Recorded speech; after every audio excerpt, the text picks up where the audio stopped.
اللہ واللہ خیر الماکرین۔ صدق اللہ مولانا العظیم۔ معزز اور محترم سامعین و حاضرین، آج کی ہماری گفتگو کا موضوع بڑا خاص ہے، اور یہ شیب ابی طالب کا محاصرہ، یہ اس کا بنیادی عنوان ہے۔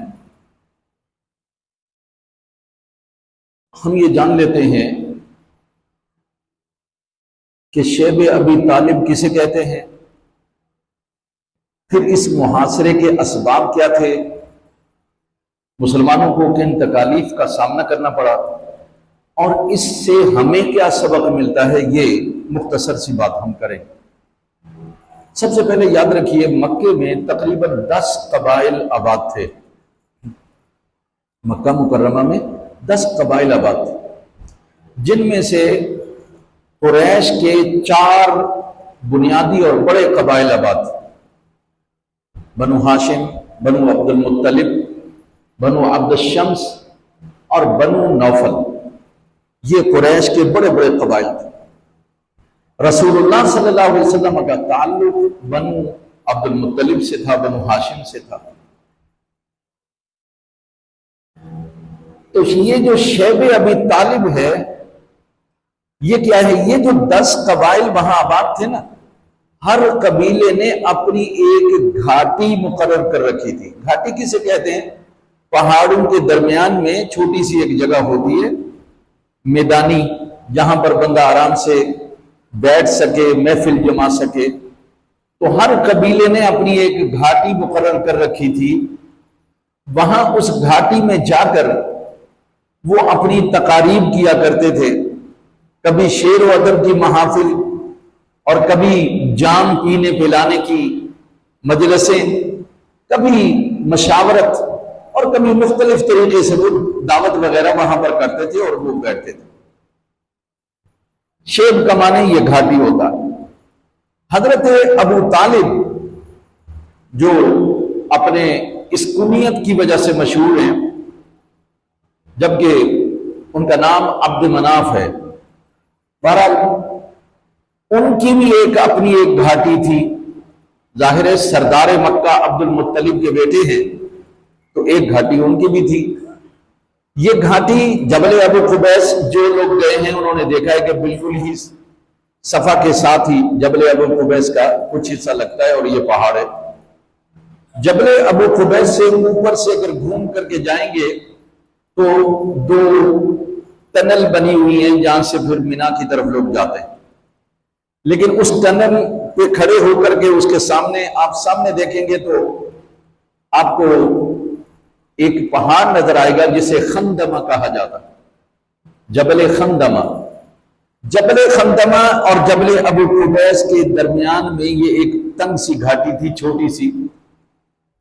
یہاں یہ لوگ جاتے تھے، آتے تھے، بیٹھتے تھے، کبھی رات کو چلے گئے، محفل سجا لی، مجلس سجا لی، مشاورت بنا لی، کھانے پینے کا پروگرام کر لیا۔ اس طرح سے لوگ یہ کرتے تھے۔ یہ ہے شیب ابو طالب کا، یہ کیونکہ وہ ابو طالب کی تھی اس لیے۔ محاصرہ کا مطلب ہوتا ہے گھیر لینا، قید کر لینا۔ اب یہاں شیب ابو طالب کا جو محاصرہ ہے، اس کا سب سے پہلے تو ہم سبب جانتے ہیں کہ سبب کیا تھا۔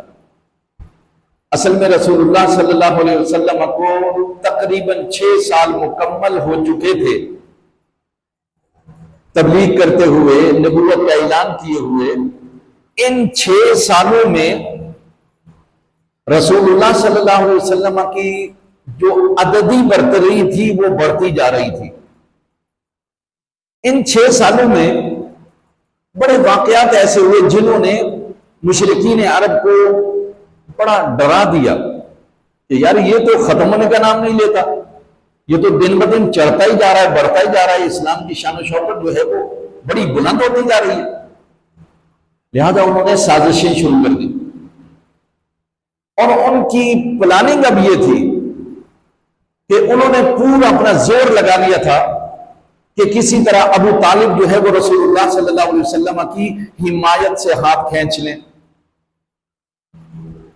لیکن جب انہوں نے دیکھا کہ حضرت حمزہ رضی اللہ تعالی عنہ جیسا شیر اور بہادر یہ بھی ایمان لے آیا ہے، اور دوسری طرف سیدنا عمر بن خطاب رضی اللہ تعالی عنہ جیسا بہادر نڈر نوجوان عادل منصف، اور اس زمانے میں بھی شرک اور شراب سے پاک وہ شخص ایمان لے آیا ہے، تو ان کے اندر کا جو خوف ہے نا وہ باہر آ گیا۔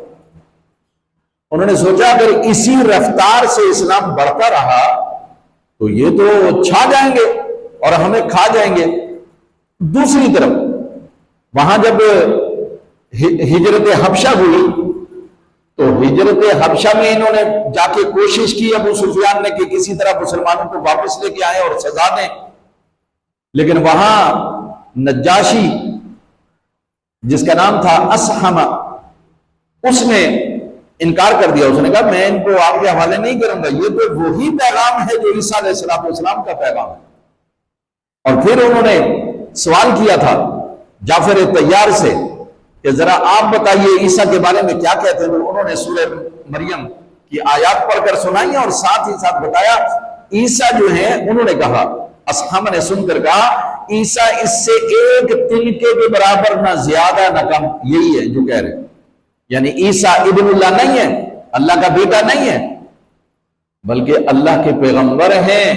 یہ انہوں نے کہا میں مسلمانوں کے حوالے نہیں کروں۔ اب ان کو وہاں سے مایوسی ہوئی۔ اسی طرح جہاں جہاں یہ مسلمانوں کو گھیرتے وہاں وہاں مسلمان جو ہے وہ اللہ تعالیٰ ان کو فتح دیتا، کامیابی دے دیتا۔ اب انہوں نے سوچا ایسا کرو کہ یہ ہماری پریشانیاں ختم نہیں ہوں گی جب تک کہ محمد صلی اللہ علیہ وسلم کو مار نہ دیا جائے، قتل نہ کر دیا۔ اب محمد صلی اللہ علیہ وسلم کو قتل کرنے کی سازش یہ تیار کر لی گئی۔ اب یہ جو سازش تیار کی تو وہ کیا تھی سازش؟ وہ سازش یہ تھی کہ انہوں نے تمام قبائل کو بلایا، 10 قبائل تھے، ان تمام قبائل کی میٹنگ تھی، اور اس میٹنگ میں یہ نبوت کا 6واں سال ختم ہو گیا تھا اور 7واں سال شروع ہو گیا تھا۔ محرم کا مہینہ تھا۔ آپ کو اور ہمیں محرم میں بس ایک ہی بات آتی ہے، اس کے علاوہ کوئی نہیں۔ یہ جو واقعہ ہے ذرا اس کی طرف بھی توجہ دیں آپ، یہ محرم میں شروع ہوا۔ یہ جو شیب ابی طالب کا محاصرہ ہے یہ محرم میں شروع ہوا۔ اب ہوا کیا؟ جب ان کو ہر طرف سے مایوسی ہوئی تو انہوں نے رسول اللہ صلی اللہ علیہ وسلم کے قتل کا منصوبہ بنایا اور ایسی سازش تیار کی۔ انہوں نے کہا اب یہ بچ کے نہ جائے، کیونکہ یہ اس کو مار دیں گے تو ہمارا مسئلہ حل ہو جائے اور پھر اس طرح سے ہماری دوبارہ سے دھاک بیٹھ جائے۔ چنانچہ ان سب نے تمام لوگوں کو جمع کر لیا اور ایک معاہدہ کیا، آپس میں ایک ایگریمنٹ کیا کہ دیکھو آپ تمام قبائل جس میں ابو لہب اور بڑے بڑے چیدہ چیدہ ابو جہل یہ سب لوگ اس میں شامل تھے، عتبہ بھی ولید بھی یہ سب اس میں شامل تھے۔ کہا بھائی ایک معاہدہ کرنا ہے۔ ہاں جی کیجئے۔ کہا آج کے بعد کوئی شخص بنو ہاشم کے ساتھ شادی کے رشتے، نکاح کے رشتے قائم نہیں کرے گا۔ نمبر 1 یہ معاہدہ لکھو بھائی۔ سب نے کہا ہاں بھائی ہم بائیکاٹ کریں گے اور ہم بنو ہاشم میں کوئی شادی نہیں کریں گے۔ دوسری شکل لکھو بھائی، کوئی شخص ان لوگوں کے ہاتھ کسی قسم کا کوئی سامان نہ خریدے گا نہ فروخت کرے گا۔ خرید و فروخت یعنی معاشی ان کی ناکہ بندی کر دی گئی، معاشی حوالے سے بھی ان کو کمزور کرنے کے لیے منصوبہ بنا لیا کہ ان کے ساتھ خرید و فروخت کو منع کر دیا جائے، کوئی شخص نہ ان کو چیز بیچے گا نہ ان سے خریدے گا۔ یہ دوسری شرط تھی۔ تیسری شرط انہوں نے لکھا کہ کوئی شخص ان سے کوئی میل جول نہیں رکھے گا، نہ سلام دعا نہ کلام نہ ملاقات، کچھ نہیں کرے گا، کوئی نہیں ملے گا۔ ٹھیک ہے جی لکھو۔ چوتھی انہوں نے یہ لکھی کوئی شخص ان لوگوں کے پاس کھانے پینے کا کوئی سامان نہیں لے کے جائے گا، اور جو شخص یہ لکھا جو شخص ان لوگوں کے ساتھ یعنی مسلمانوں کے ساتھ، بنو ہاشم کے ساتھ، بنو عبد المطلب کے ساتھ جو لین دین کرے گا یا ان کی معاونت کرے گا، مدد کرے گا، سامان کھانے پینے کا پہنچائے گا، ان سب کا حشر بھی وہی ہوگا جو بنو ہاشم اور بنو عبد المطلب کا۔ یہ معاہدہ کس نے لکھا؟ اس کا نام ہے منصور بن اکرمہ۔ اس نے یہ معاہدہ لکھا اور لکھنے کے بعد سب سے اپروو کروایا، سائن کیے، سب نے اس پر دستخط کیے۔ دستخط کرنے کے بعد کعبہ آپ کو پتا ہے کہ مشرکین عرب نے ہی بنایا تھا، نبی صلی اللہ علیہ وسلم اس میں شامل تھے، یعنی ابھی 5 سال ہوئے تھے اس بات کو، وہ 5 سے 12 سال تقریباً 12 سال ہوئے تھے کعبہ بنائے کو۔ چھت بھی انہوں نے بنائی، اس سے پہلے چھت نہیں ہوتی۔ اب انہوں نے جا کر کے وہ معاہدہ جس پر سب کے سائن تھے کعبۃ اللہ کے درمیان میں چھت سے لٹکا دیا اور کہا کہ سب پر اس پر عمل کرنا لازم ہے، ضروری ہے۔ اب جی یہ معاملہ جب ہوا تو سارے بنو ہاشم جمع ہو گئے، اور کہاں جمع ہوئے؟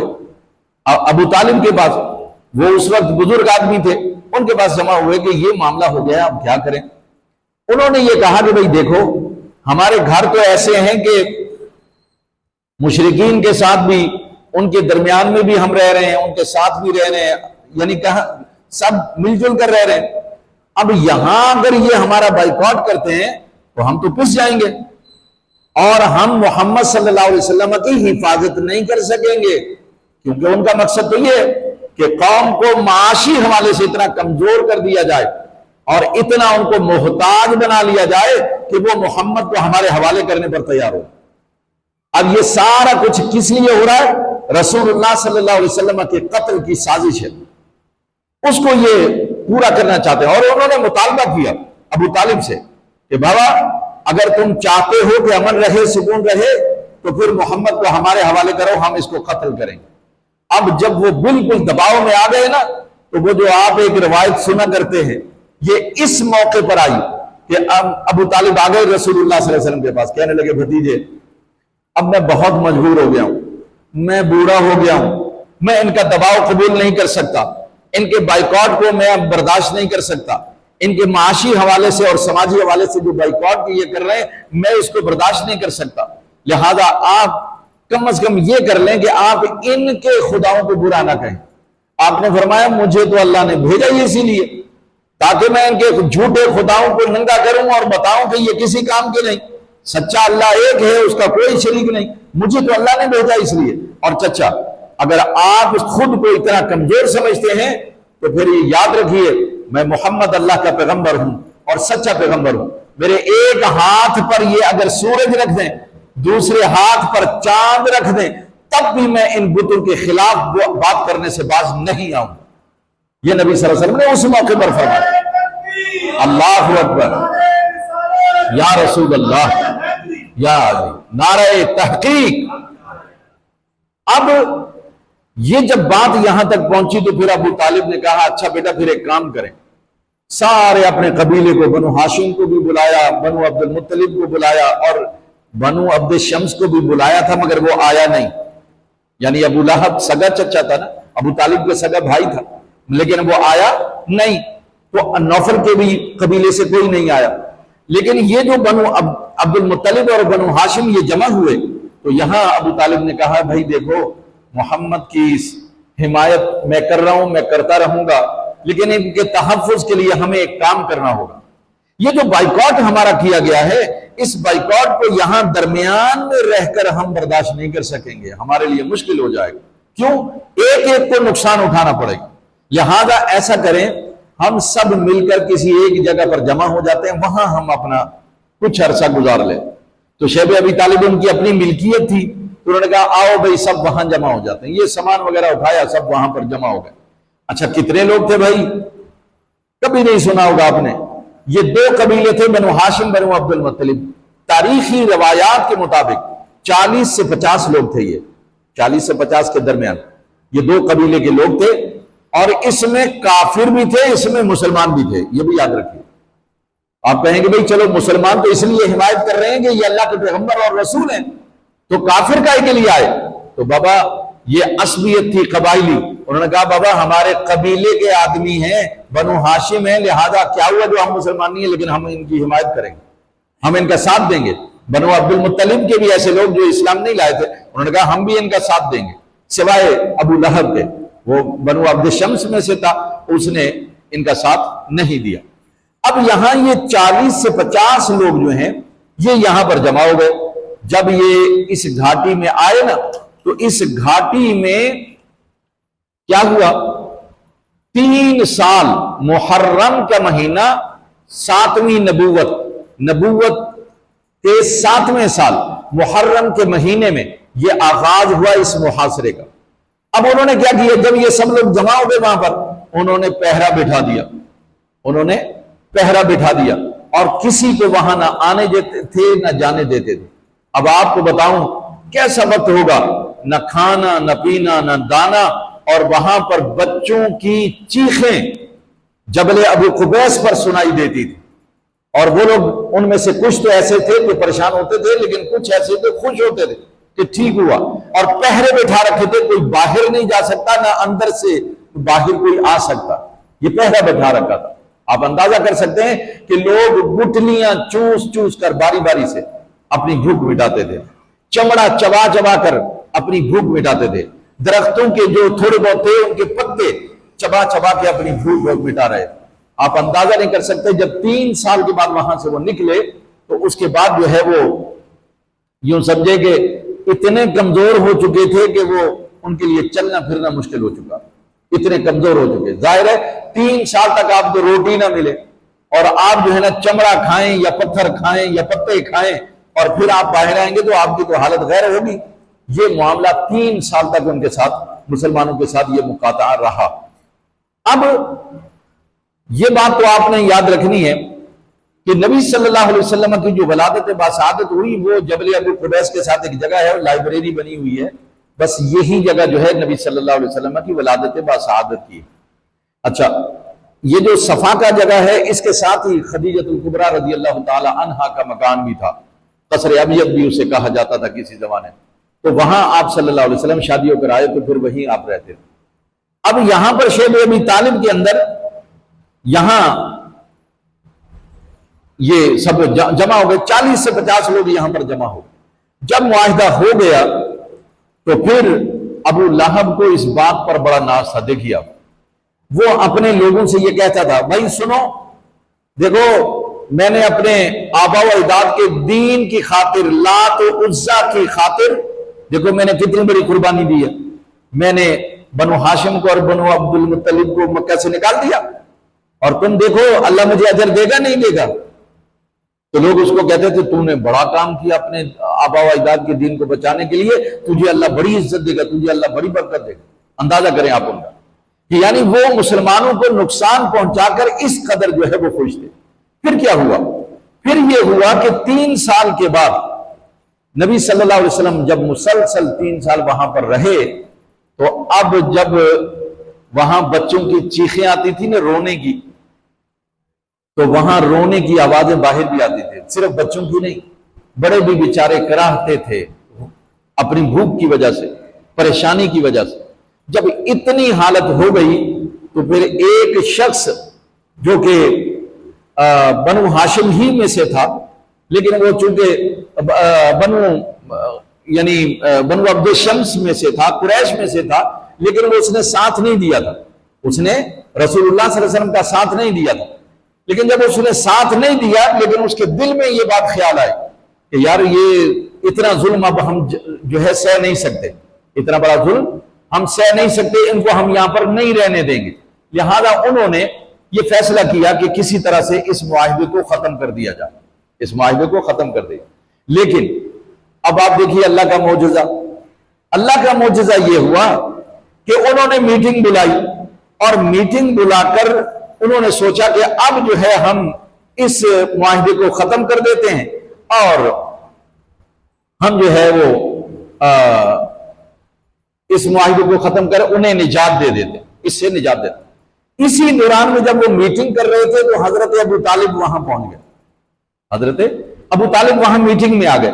جب میٹنگ میں آ گئے تو وہاں ابو جہل بھی بیٹھا تھا، اور خاندان بنو ہاشم کی جو بھوک اور پیاس تھی اس سے جو بل بلاتے لوگ تھے، اس میں کچھ لوگ ایسے تھے جس میں حشام بن عمر عامری، زبیر بن ابی امیہ، مطعم بن عدی، ابو البختری، زمع بن اسود، یہ سب مل کر کعبے میں بیٹھے اور انہوں نے ایک فیصلہ کیا کہ یار بہت ہو گیا ہے تو ہمارے ہی، اب ان کو یہاں سے نجات دی جائے، اور ان کی خلاصہ کر دیا۔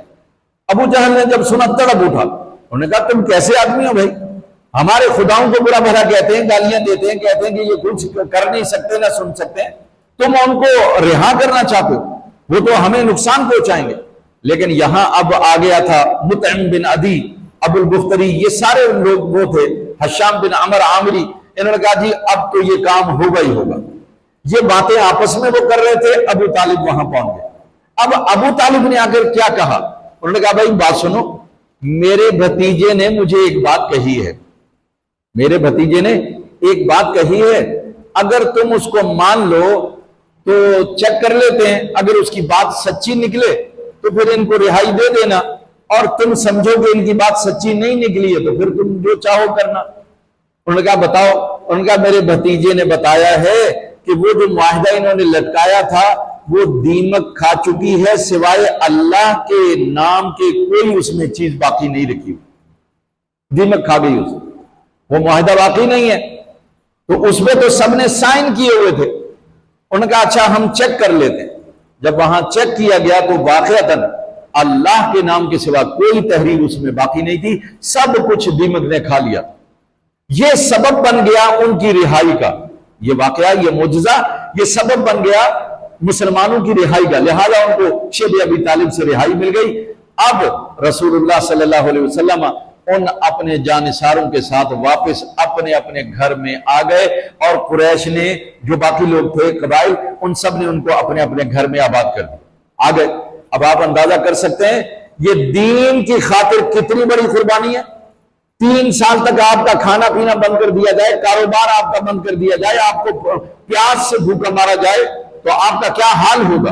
یہ صحابہ کرام ہیں جنہوں نے یہ سب رسول اللہ صلی اللہ علیہ وسلم کا ساتھ نہیں چھوڑا۔ وہ چاہتے تو کہتے بابا پانی بند، کھانا بند، کاروبار بند، ہم تو جا رہے ہیں، لیکن نہیں، انہوں نے کہا کہ پیغمبر سچے ہیں، ہم ان کے ساتھ ہیں، موت بھی اگر آ جاتی ہے تو آئے، اب موت ہی جدا کرے تو کرے، کوئی اور ہمیں جدا نہیں کر پائے گی، دنیا کی کوئی طاقت ہمیں جدا نہیں کر پائے گی۔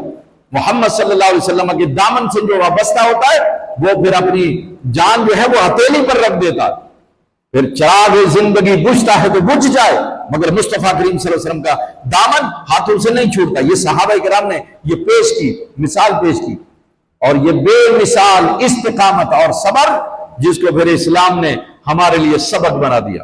اور یہ فرمایا، یہ جو میں نے آیت کریمہ پڑھی ہے اس میں اللہ تبارک و تعالیٰ نے فرمایا وَيَمْكُرُونَ وَيَمْكُرُ اللَّهُ، انہوں نے مکر کیا، انہوں نے سازش کی اسلام کے خلاف، اللہ نے خفیہ تدبیر فرمائی، اللہ نے ان کو زندہ بھی رکھا بغیر کھائے پیے۔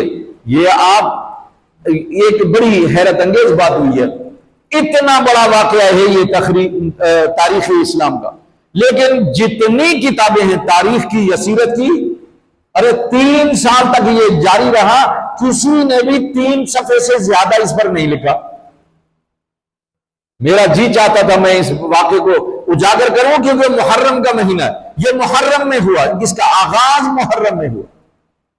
ارے یہ قربانی کون یاد کرے گا صحابہ کی، جنہوں نے 40 سے 50 لوگ، جنہوں نے رسول اللہ صلی اللہ علیہ وسلم کے دامن سے وابستگی، وفاداری اور جانثاری کی وہ مثال پیش کی کہ قرآن نے یہ کہا وَيَمْكُرُونَ وَيَمْكُرُ اللَّهُ وَاللَّهُ خَيْرُ الْمَاكِرِينَ۔ انہوں نے سازش کی، اللہ نے اس کا توڑ نکالا، خفیہ تدبیر فرمائی، اور اللہ بہترین تدبیر کرنے والا۔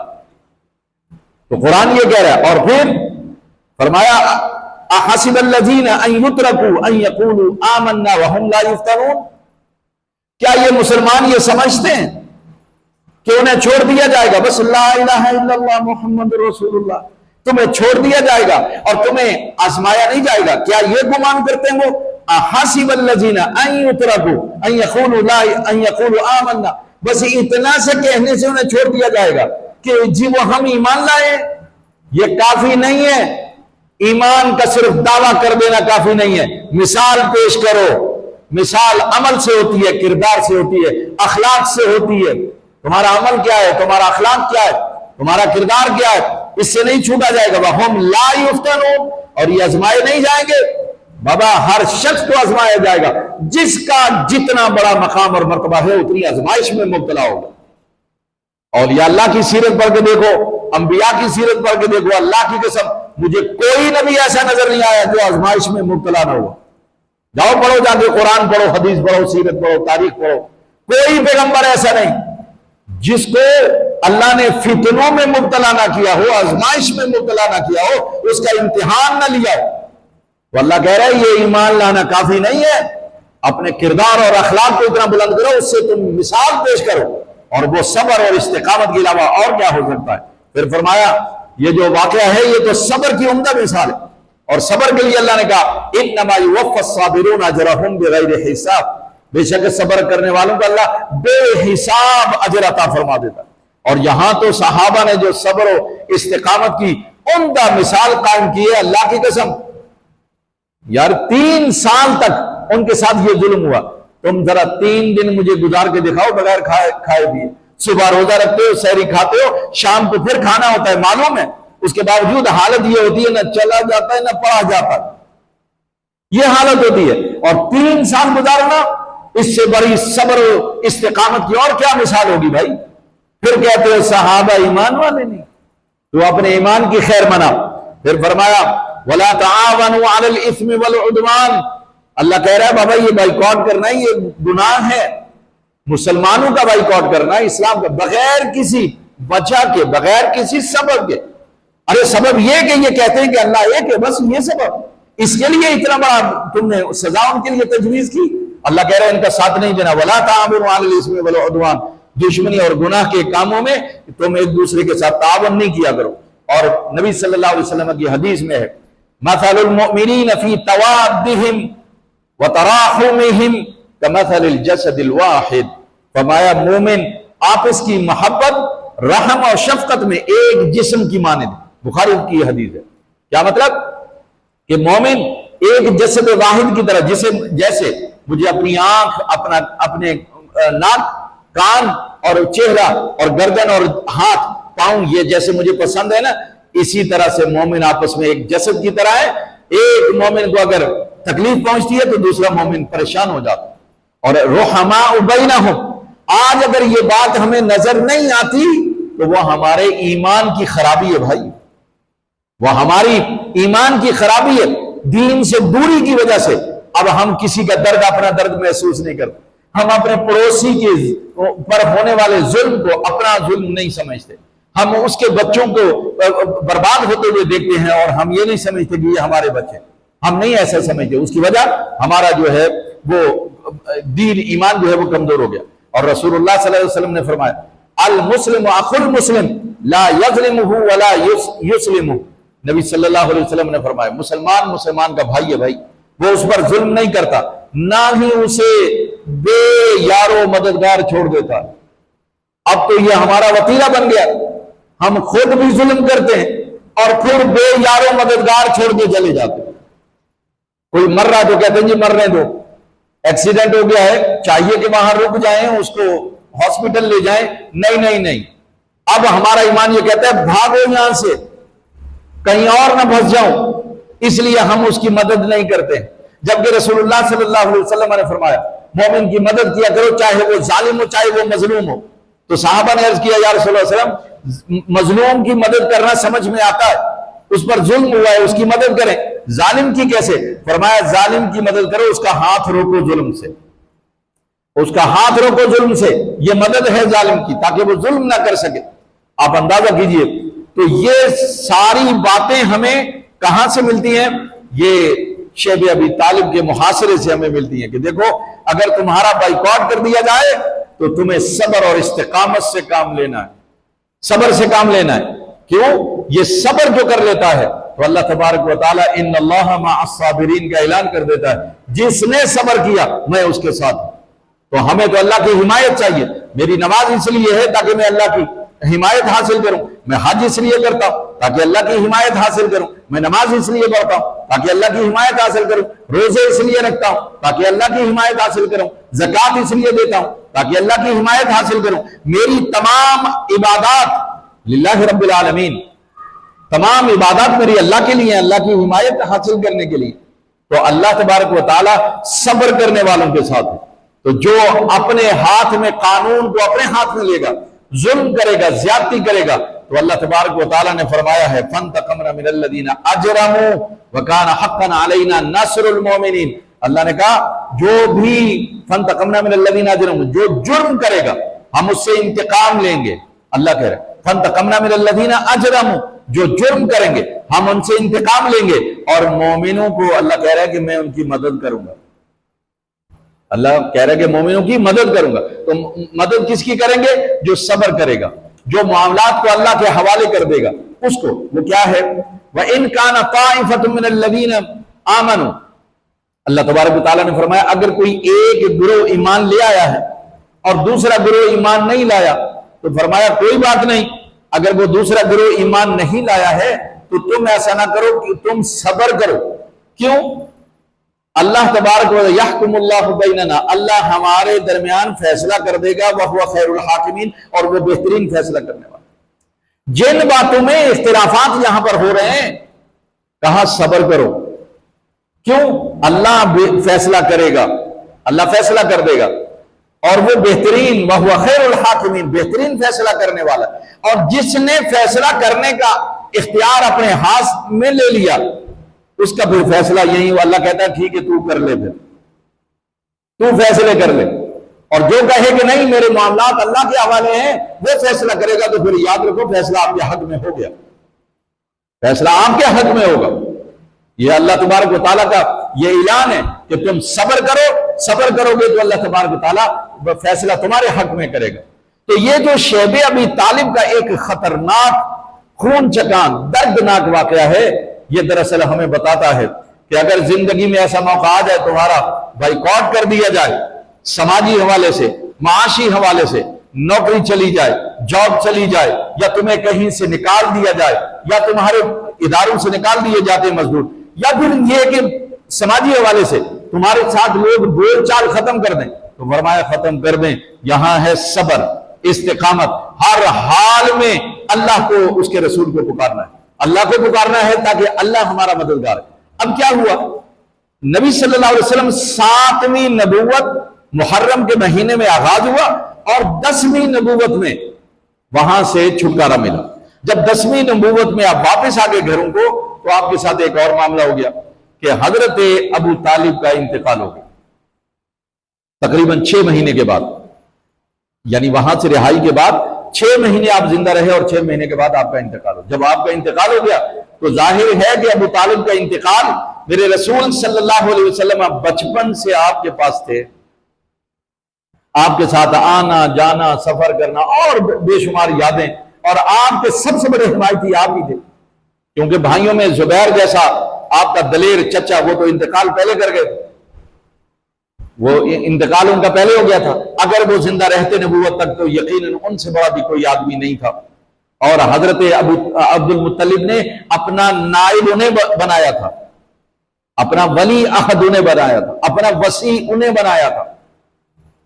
وہ وسیع تھے مملکت کے، حکومت کے، اقتدار کے، یہ وسیع ہیں دین کے حوالے سے، اس لیے یہ نبی صلی اللہ علیہ وسلم۔ اب آپ کو جب اپنی اتنا بڑا حامی، حمایت کرنے والا وہ آپ سے جدا ہو گیا تو آپ کو بڑا صدمہ پہنچا، لیکن ابھی یہ غم تازہ ہی تھا کہ تقریباً 5 دن کے بعد اپنی وہ وفادار جانثار بیوی سیدہ خدیجہ الکبریٰ رضی اللہ تعالی عنہا کا انتقال ہو گیا۔